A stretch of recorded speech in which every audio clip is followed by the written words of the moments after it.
कसं आहे मित्रांनो, आपण तर काल आपली क्रिकेटची मॅच झाली इंडिया विरुद्ध USA.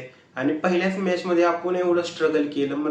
म्हणजे ती एक साधी टीम, ज्या टीममध्ये सॉफ्टवेअर इंजिनियर्स मुले खेळतात, NRI प्लेयर्स म्हणजे काही इंडियन ओरिजिन आहेत आणि काही USAची ओरिजिन आहेत. त्या टीमने आपल्याला असं घाईला आणलेले.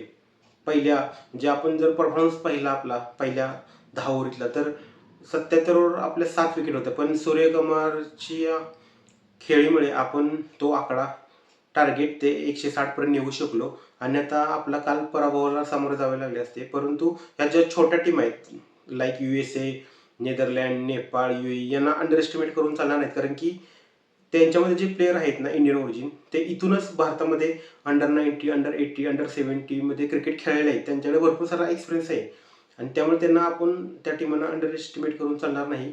काल जर सूर्यकुमार यादवने जर बॅटिंग व्यवस्थित केली नसती तर काल आपला पराभवाला सामोरे जावे लागले असते. आणि आपलं बॉलिंग डिपार्टमेंट चांगलं असल्यामुळे आपण थोडा त्याचा फायदा उठवू शकलो. आणि मला वाटलं होतं की हाय स्कोरिंग मॅच होईल. इंडिया 200चं टार्गेट सेट करेल, 200च्या वर 220-30 पर्यंत. कारण की वानखेडे स्टेडियम होते आणि ती जर आपण स्टेडियम बघितले तर हे छोटं आहे आणि हाय स्कोरिंग मॅचेस इथे होतात अशी अपेक्षा ठेवली होती. परंतु ते काही होऊ शकले नाही आणि USAने दाखवून दिले की त्यांना अंडर एस्टिमेट करून चालणार नाही. आणि मी मॅच वाट पाहतोय ते म्हणजे USA आणि पाकिस्तान. कारण की नेदरलँडने देखील पाकिस्तानला झुंजवले होते. ते थोडक्यात मॅच जिंकले आहेत पाकिस्तानवाले देखील. सो इंडियाने आपला फोकस ठेवला पाहिजे. शिवम दुबे आणि वरची जी बॅट्समॅन फळी होती ना, अक्षरशः त्यांनी नांगी टाकली होती. त्यांचा परफॉर्मन्स काहीच दिसला नाही. आणि सूर्यकुमार यादव, स्कायच्या परफॉर्मन्समुळे आपण कालची मॅच जिंकू शकतो आणि बॉलिंग डिपार्टमेंटमुळे.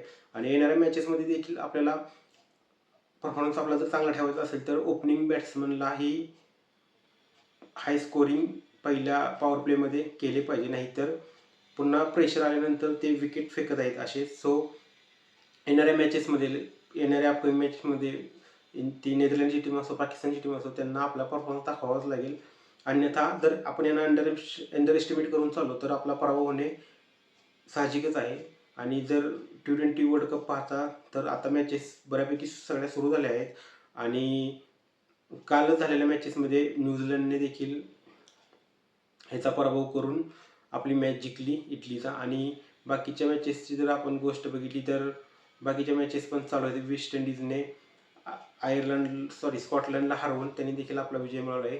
तर अशाच आपल्या वर्ल्ड कपच्या याच्यासाठी आपल्या चॅनलबरोबर तुम्ही जोडून राहा. तुम्हाला अशाच अपडेट आपल्याला आपल्या चॅनलला मिळून जातील. आपल्या चॅनलला सबस्क्राईब करा, लाईक करा, कारण की असेच रिव्ह्यूज येत राहणार आहेत. जय हिंद, जय महाराष्ट्र, जय क्रिकेट.